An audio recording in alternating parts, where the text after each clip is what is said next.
ফেসবুকে রাষ্ট্রের গুরুত্বপূর্ণ দায়িত্বে থেকে একজন উপদেষ্টা, তিনি আবার ছাত্র উপদেষ্টা, ছাত্রদের প্রতিনিধিত্বের জন্যই তিনি ওইখানে মন্ত্রী পরিষদে বা উপদেষ্টা পরিষদে গিয়েছেন। তার পক্ষ থেকে যে অনাকাঙ্ক্ষিত এবং অযাচিত যে বিতর্কের উদ্রেক করা হয়েছে, হঠাৎ করেই আওয়ামী নিষিদ্ধ হওয়ার পরপরই এই জিনিসটা অনাকাঙ্ক্ষিত ছিল এবং আমরা মনে হচ্ছে যে এটা কোনো ইন্টেনশনের জায়গা থেকে তিনি এই কাজটা করেছেন।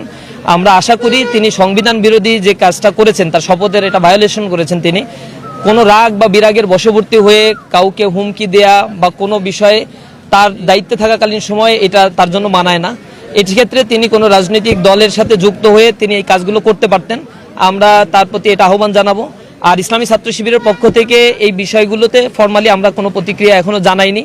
তিনি যে কাজগুলো করেছেন সেই বিষয়গুলো আমরা আশা করি সে অতি দ্রুতই এটা বলবেন যে তিনি কেন করেছেন। এবং ইসলামী ছাত্র শিবির 1977 সালে প্রতিষ্ঠা হয়েছে, সুতরাং মুক্তিযুদ্ধের ব্যাপারে বা রাজাকার সংশ্লিষ্ট যে ইস্যুগুলো তিনি নিয়ে এসেছেন, এই জিনিসগুলো ইসলামী ছাত্র শিবিরের সাথে কোনোভাবেই সংশ্লিষ্ট নয়। এবং এই ব্লেম গেমগুলো এর পূর্বেও খেলা হয়েছে। আওয়ামী ফ্যাসিবাদ এটা দীর্ঘদিন ধরে করে তারা এই বাংলাদেশে ফ্যাসিজম কায়েম করেছে। আবার যারা এই রাস্তা অবলম্বন করতে চায়, নিঃসন্দেহে দেশের জনগণ এটাকে খুব ভালোভাবে নিবে না। দ্বিতীয় স্বাধীনতার পরে বাংলাদেশ একটি ইনক্লুসিভ বাংলাদেশ চমৎকারভাবে এগিয়ে নিয়ে যাচ্ছে। এই মাহফুজ বা যারা ছিলেন উপদেষ্টা পরিষদে এখন যারা আছেন, তাদের সবার সাথে আমরা কাঁধে কাঁধ মিলিয়ে জুলাই আন্দোলন করেছি এবং কিছুদিন আগে ফ্যাসিবাদের যে দোসর বা যে দলটি ছিল গণহত্যার সাথে জড়িত, তাদের নিষিদ্ধ করা হয়েছে।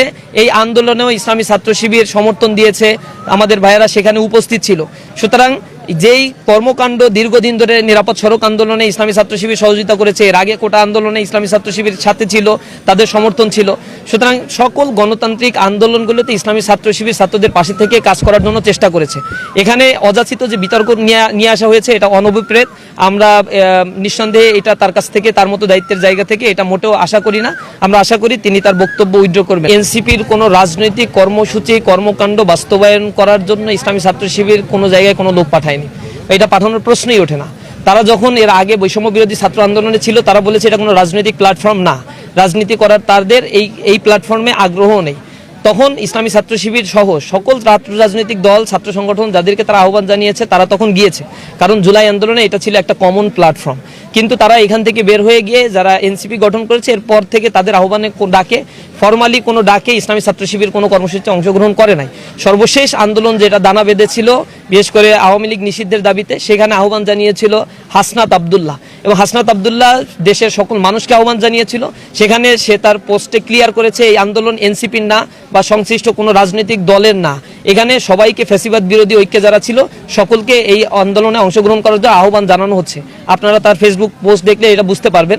সুতরাং আমরা আমাদের নৈতিক দায়িত্ব থেকে, যেহেতু তার 2 দিন আগে থেকে আমরা সারা দেশের জেলা মহানগরগুলোতে, আপনারা দেখেছেন, আমরা কর্মসূচি পালন করেছি 3 দফা দাবিকে সামনে রেখে। তার মধ্যে একটি ছিল আওয়ামী ফ্যাসিবাদের বিচার অতি দ্রুত নিষ্পত্তি করতে হবে এবং এই বিচারে অভিযুক্ত হওয়ার কারণে আওয়ামী ফ্যাসিবাদ এই সন্ত্রাসী গোষ্ঠীকে অবশ্যই বাংলাদেশের রাজনীতি নিষিদ্ধ করতে হবে। এই দাবিতে আমরা 2 দিন আগেও সারা বাংলাদেশের সকল জেলা এবং মহানগরগুলোতে আমরা মিছিল, সভা সমাবেশ করেছি, সরকারের প্রতি আহ্বান জানিয়েছি। সুতরাং এই কর্মসূচি ছিল আমাদের পূর্ব ঘোষিত কর্মসূচি। যেহেতু আমাদের দাবি এবং কর্মসূচির সাথে এই বিষয়গুলো সঙ্গতিপূর্ণ ছিল, এ কারণে ওইখানে আহ্বান করার পরেই আমরা সেখানে আমাদের স্বতঃস্ফূর্ত অংশগ্রহণ আমরা করেছি।